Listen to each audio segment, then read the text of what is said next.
दोस्तों, जीवन में अक्सर हम अपनी असफलताओं के लिए किस्मत को दोष देते हैं। हम सोचते हैं कि हमारे पास पर्याप्त संसाधन नहीं है, हमारी मेहनत बेकार जा रही है और बाकी लोग हमसे बेहतर हैं। लेकिन क्या कभी हमने यह सोचा है कि हमारी असली समस्या हमारी सोच और हमारे कर्म हैं? आज मैं आपको एक ऐसी प्रेरणादायक कहानी सुनाने जा रहा हूं जो न सिर्फ आपकी सोच को बदल देगी बल्कि आपको यह भी सिखाएगी कि किस्मत के भरोसे बैठने से कुछ नहीं होता।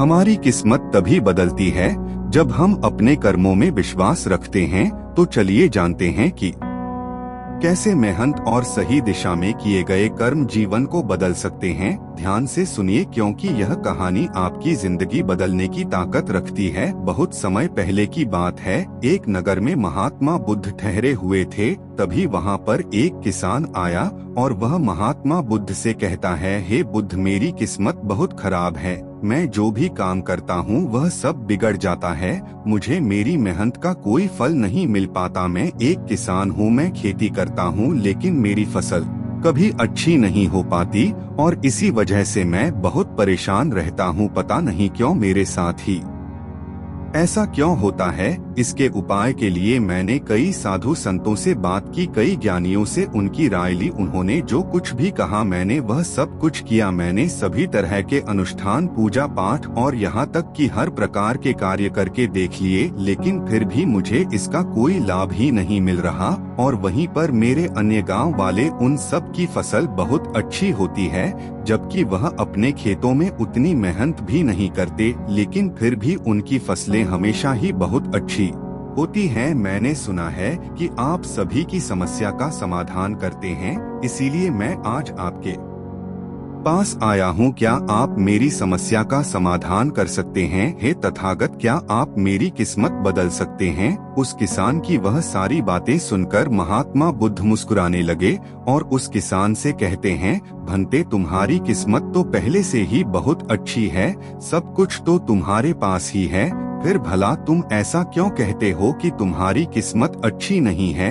इस पर वह किसान महात्मा बुद्ध के इस प्रश्न का जवाब देते हुए कहता है, हे तथागत, मेरे पास क्या है? मेरी किस्मत इतनी खराब है कि जिस भी काम में मैं हाथ लगाता हूँ वह सारे कार्य बिगड़ जाते हैं। मैं चाहकर भी अपने खेतों में अच्छी फसल नहीं उगा पाता, जबकि वहीं पर मेरे गांव के अन्य लोग अच्छी फसलें उगा लेते हैं और वे लोग मेरी जितनी मेहनत तक नहीं करते। तो ऐसे में भला मेरी किस्मत कैसे अच्छी है? इस पर महात्मा बुद्ध मुस्कुराते हुए उस किसान से कहते हैं, भंते, तुम्हारे पास एक स्वस्थ शरीर है, तुम्हारे सभी अंग अच्छी तरह से काम करते हैं, तुम्हारा मस्तिष्क भी अच्छी तरह से काम करता है और तुम्हारे पास अच्छी खासी जमीन भी है। भला तुम्हारे पास किस चीज की कमी है? अगर ऐसे देखा जाए तो तुम्हारी किस्मत तो बहुत अच्छी है। इस पर वह किसान महात्मा बुद्ध से कहता है, हे तथागत, मेरी समस्या यह नहीं है, मेरी समस्या तो यह है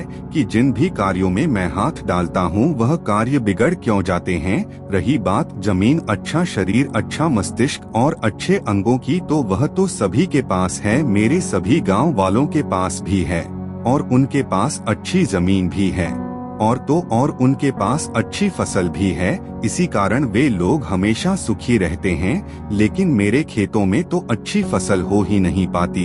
हर वर्ष मुझे एक भारी नुकसान झेलना पड़ता है। क्या आप मुझे कोई इसका उपाय बता सकते हैं? क्या ऐसा कोई मंत्र, क्या ऐसा कोई तरीका है जिससे मेरी किस्मत एक बार फिर से चमक जाए? इस पर महात्मा बुद्ध उस किसान से कहते हैं, ठीक है, यदि तुम कोई उपाय चाहते हो या कोई मंत्र चाहते हो तो वह मैं तुम्हें अवश्य ही दूंगा, लेकिन उससे पहले मुझे यह बताओ, क्या तुम्हें पता है तुम्हारे खेत में खजाना है? यह सुन वह किसान थोड़ा आश्चर्यचकित हुआ और वह महात्मा बुद्ध से तुरंत ही बोल पड़ा, हे बुद्ध, आप यह क्या कह रहे हैं? मेरे खेत में खजाना है और यह मुझे पता तक नहीं। बताइए वह खजाना कहाँ है, मैं अभी उसे जाकर निकाल लूंगा। बताइए बुद्ध, वह खजाना कहाँ है? इस पर महात्मा बुद्ध उस किसान से कहते हैं, भंते वह खजाना तुम्हें ऐसे नहीं मिलने वाला, उसके लिए तुम्हें मेरा कार्य करना होगा। मैं तुम्हें जैसा जैसा कहूँगा तुम्हें वैसा ही करना होगा, तब जाकर तुम्हें वह खजाना अवश्य मिल पाएगा। उस किसान ने महात्मा बुद्ध की सारी बातें सुनी और उसके बाद वह किसान महात्मा बुद्ध से कहता है, हे तथागत, बताइए मुझे क्या करना होगा? आप जैसा कहेंगे मैं वैसा करने के लिए तैयार हूँ, लेकिन मुझे बता दीजिए कि आखिर वह खजाना मेरे खेत में कहाँ पर है? इस पर महात्मा बुद्ध उस किसान से कहते हैं, भंते अपने खेतों में जाओ और अपने खेतों की खुदाई करके एक मिट्टी टोकरी भरकर मेरे पास लाओ। वह किसान तुरंत ही महात्मा बुद्ध की बात मान लेता है। वह भागा भागा अपने खेतों में जाता है और जल्दी जल्दी एक टोकरी मिट्टी भरकर वह वापस महात्मा बुद्ध के पास पहुंचता है। उस मिट्टी को देखने के बाद महात्मा बुद्ध उस किसान से कहते हैं, ठीक है, अब मेरी बात ध्यान से सुनो। अब से 1 महीने बाद अपने खेत की खुदाई करना और जब तुम पूरा खेत खोद दोगे तो उसमें से एक टोकरी मिट्टी फिर से मेरे पास लेकर आना। महात्मा बुद्ध के मुख से यह बात सुनकर वह किसान कुछ देर के लिए सोच में पड़ गया। वह यह सोचने लगा, जब खजाना मेरे खेतों में गड़ा हुआ है तो महात्मा बुद्ध मुझे सीधे सीधे बता क्यों नहीं देते कि वह कहाँ पर है। उसने कुछ देर सोच विचार करने के बाद महात्मा बुद्ध से आखिरकार यह बात पूछ ही ली। वह किसान महात्मा बुद्ध से कहता है, हे तथागत, यदि वह खजाना मेरे खेतों में है तो आप मुझे बता क्यों नहीं देते कि वह कहाँ पर है? मैं उसे अभी जाकर निकाल लेता हूँ। भला मुझे 1 माह का इंतजार क्यों करना है? आखिर की क्या जरूरत है? इस पर महात्मा बुद्ध बड़े शांत स्वर से उस किसान से कहते हैं, भंते, हर कार्य का एक समय होता है और वह कार्य यदि उचित समय पर किया जाए तो वह हमें उचित और शुभ फल देता है। तुम चाहते हो तो मैं तुम्हें खजाना बता देता हूँ कि वह खजाना तुम्हारे खेतों में कहाँ गड़ा हुआ है, लेकिन एक पल के लिए यह भी सोच लो, अगर तुम अभी उस खजाने को पाने की कोशिश करोगे तो हो सकता है कि तुम्हारे हाथ तो कुछ भी ना आए। सोच लो, तुम अभी उस खजाने को पाना चाहते हो या 1 महीने के बाद? महात्मा बुद्ध के मुख से यह सारी बातें सुनकर वह किसान कुछ देर के लिए सोच विचार में पड़ गया और फिर वह महात्मा बुद्ध से कहता है, हे तथागत, आप जैसा कहेंगे मैं वैसा ही करूँगा। इतना कहकर वह महात्मा बुद्ध को प्रणाम करके वापस घर लौट जाता है। वह जैसे तैसे अपने मन को मार तो लेता है, अपनी इच्छाओं को दबा तो लेता है, किंतु अब भी उसका मन बहुत बेचैन था। वह उस खजाने को जल्द से जल्द पाना चाहता था। रात में उसे खजाने के सपने आया करते थे। वह दिन भर केवल खजाने के बारे में ही सोचता रहता था। जब भी वह खेत जाता तो एक किनारे पर बैठता और उस खजाने के बारे में सोचने लग जाता। दिन भर हर समय उसके मन में केवल खजाना पाने के विचार ही चलते रहते। वह यह सोचता रहता कि जब मुझे खजाना मिल जाएगा तो मैं तो इस नगर का सबसे अमीर आदमी बन जाऊंगा। मेरे पास सारे ऐशो आराम होंगे और मैं अपना जीवन आनंदमय बिताऊं। मुझे किसी चीज की कोई कमी नहीं होगी। देखते ही देखते ऐसे ही करीब 1 माह बीत गए और वह अपने खेतों में गया और उसने अपने खेतों में से एक टोकरी मिट्टी खोदी। उस टोकरी में भरकर वह महात्मा बुद्ध के पास पहुंचा और महात्मा बुद्ध से कहता है, हे तथागत, यह लीजिए एक टोकरी मिट्टी जो मैंने अपने खेत से लाई है। अब बताइए वह कहाँ पर है? इस पर महात्मा बुद्ध उस किसान से कहते हैं, क्या तुमने अपना सारा खेत खोद दिया? इस पर वह किसान महात्मा बुद्ध से कहता है, नहीं तथागत, आपने कहा था केवल एक टोकरी मिट्टी ही आपको चाहिए, इसलिए मैंने केवल एक टोकरी मिट्टी ही निकाली। भला उसके लिए मुझे पूरा खेत जोतने की क्या जरूरत है? बस आप मुझे यह बता दीजिए कि वह खजाना मेरे खेतों में कहाँ पर गड़ा हुआ है। मैं जाकर वहीं पर खो दूंगा और वह खजाना निकाल लूंगा। इस पर महात्मा बुद्ध उस किसान से कहते हैं, भंते, वह खजाना पूरा खेत जोतने से ही मिलेगा। यदि तुम अपना खेत नहीं जोतोगे तो वह खजाना कभी नहीं बाहर आने वाला। अब सोच लो तुम्हें क्या करना है। इस पर वह किसान एक बार फिर कुछ देर के लिए सोच विचार में पड़ जाता है और वह यह तय करता है कि वह जाकर अपने खेत को जोते। इसलिए वह महात्मा बुद्ध को प्रणाम करके वापस घर लौट जाता है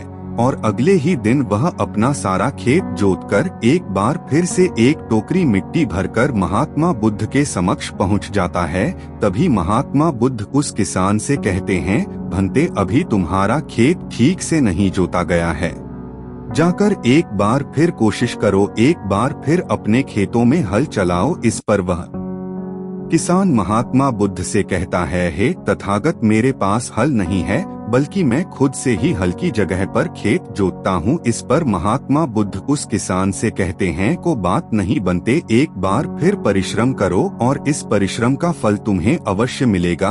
वह किसान महात्मा बुद्ध की बात मान लेता है और वह एक बार फिर से अपने खेतों में मेहनत करता है। वह एक बार फिर से हल चलाता है और एक टोकरी मिट्टी लेकर वह महात्मा बुद्ध के समक्ष फिर से उपस्थित हो जाता है। मिट्टी देखकर महात्मा बुद्ध उस किसान से कहते हैं, हाँ अब ठीक है, किंतु अब तुम मेरा दूसरा कार्य करना होगा। इतना कहकर महात्मा बुद्ध उस किसान से कहते हैं, जाओ और अपने खेतों में उन फसलों की बीज डालो जिन फसलों को तुम उगाना चाहते हो। इस पर वह किसान थोड़ा अचरज में महात्मा बुद्ध से कहता है, हे तथागत, आपने तो खजाने की बात की थी, फिर बीच में यह फसल कहाँ से आ गई? इस पर महात्मा बुद्ध उस किसान से कहते हैं, भंते अगर तुम्हें खजाना चाहिए तो तुम्हें मिट्टी में बीज तो डालने ही होंगे। इस पर वह किसान महात्मा बुद्ध से कहता है, हे तथागत, आप जैसा कहेंगे मैं वैसा करने के लिए तैयार हूँ, किंतु यदि मैं अभी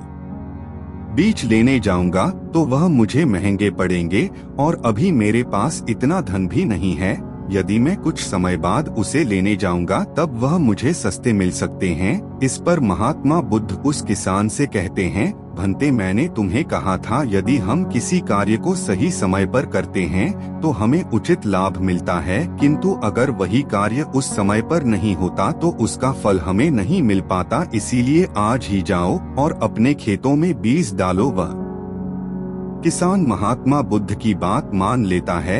वह महात्मा बुद्ध को प्रणाम करके बीज लेने निकल जाता है। बीज लाकर वह अपने खेतों में भी डाल देता है और फिर वह महात्मा बुद्ध के पास वापस पहुंचता है और बुद्ध से कहता है, हे तथागत, आपने जैसा कहा था मैंने वैसा ही किया। अब मुझे बताइए कि आखिर मेरे खेतों में वह खजाना कहाँ पर है ताकि मैं उसे निकाल सकूं। इस पर महात्मा बुद्ध मुस्कुराने लगे और उस किसान से कहते हैं, भंते अभी तो तुम्हें एक और कार्य करना है, उसके बाद वह खजाना तुम्हें खुद बखुदा। संगीत अब से तुम्हें उनकी देखभाल करनी है, उन्हें प्यार से सींचना है और देखना उन्हें कोई तकलीफ ना हो, वह स्वस्थ रहे, उन्हें कोई बीमारी या कीड़ा ना लगे। यदि ऐसा हुआ तो तुम्हें वह खजाना नहीं मिल पाएगा और यदि तुम्हारे खेत का हर एक बीज अंकुरित हो गया और वह अपनी संपूर्णता तक पहुंच गया तो वह खजाना तुम्हें अवश्य ही दिखाई देगा और तब तुम्हें मेरे पास आने की कोई आवश्यकता भी नहीं पड़ेगी। उस किसान ने महात्मा बुद्ध की सारी बातें मान ली और उसके बाद वह महात्मा बुद्ध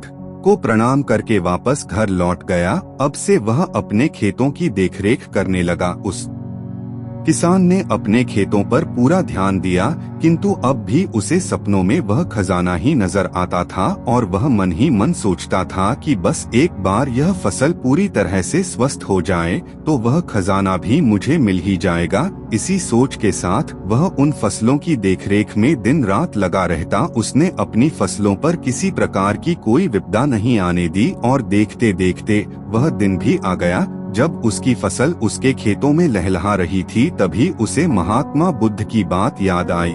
महात्मा बुद्ध ने कहा था कि जब तुम्हारी फसलें तैयार हो जाएंगी तो तुम्हें तुम्हारा खजाना भी मिल जाएगा। यह बात याद आते ही उस किसान की आंखों में आंसू आ गए। जो खजाना उसके खेतों की जमीन में हुआ था वह बाहर आ चुका था। उसके जैसे फसल उसके गांव में किसी की नहीं हुई थी। उसकी फसल से उसके सभी कर्ज भी पूरे होने वाले ही थे और सभी गांव वाले उसकी मेहनत को देखकर बहुत खुश थे और उस किसान की तारीफ कर रहे थे। लेकिन तभी उस किसान को महात्मा बुद्ध की याद आई और वह खुद को महात्मा बुद्ध के समक्ष पहुंचने से रोक ना पाया। वह तुरंत ही महात्मा बुद्ध के चरणों में जा गिरा और उनसे कहने लगा, हे तथागत, आपने जो खजाना मुझे बताया था वो मुझे मिल गया है, लेकिन मुझे यह बात नहीं पता चल रही कि वह खजाना मुझे पहले क्यों नहीं मिला। इस पर महात्मा बुद्ध उस किसान से कहते हैं, भंते, हमेशा किस्मत को दोष देना सही नहीं होता। पहले तुम अपनी किस्मत को सही करने में लगे हुए थे, लेकिन तुम यह भूल रहे थे कि तुम्हारी किस्मत तो पहले से सही थी। तुम सही काम नहीं कर पा रहे थे। तुम चाहते थे कि तुम्हारे कर्म किए बिना ही तुम्हारी फसल सबसे उत्तम हो, लेकिन उसी वक्त मैंने तुम्हें खजाने का लालच दिया और खजाने के लालच में ही सही, लेकिन जब तुमने सही समय पर सही काम किया तो तुम्हें सही फल भी मिला। और जो तुम्हारे पास सबसे उत्तम चीज है, जो तुम्हारे पास असली खजाना है, वह तुम्हारा शरीर ही है। इस शरीर के माध्यम से हम इस दुनिया में जो चाहे वह पा सकते हैं, लेकिन यहाँ पर तो हर कोई अपनी किस्मत का रोना रोने में लगा हुआ है, यहाँ तक कि उन्हें अपने कर्मों में विश्वास ही नहीं है। तो ऐसे लोग भलाने लक्ष्य तक कैसे पहुँच सकते हैं? इस पर वह किसान महात्मा बुद्ध से प्रश्न करते हुए कहता है, हे तथागत, तो क्या किस्मत जैसी कोई चीज नहीं होती? इस पर महात्मा बुद्ध मुस्कुराने लगे और उस किसान से कहते हैं, भंते, किस्मत क्या है? किस्मत हमारे ही सत्कर्म है, और यह सत्कर्म ही हमें ऊर्जा और शक्ति प्रदान करते हैं ताकि हम सही दिशा में कार्य कर सके, और इन कार्यों से ही हम अपने जीवन के लक्ष्य को प्राप्त भी कर सकते हैं। महात्मा बुद्ध के मुख से यह उपदेश सुनकर वह किसान महात्मा बुद्ध के चरणों में जा गिरा और उनसे कहने लगा, हे तथागत, मुझे आज पता चल गया है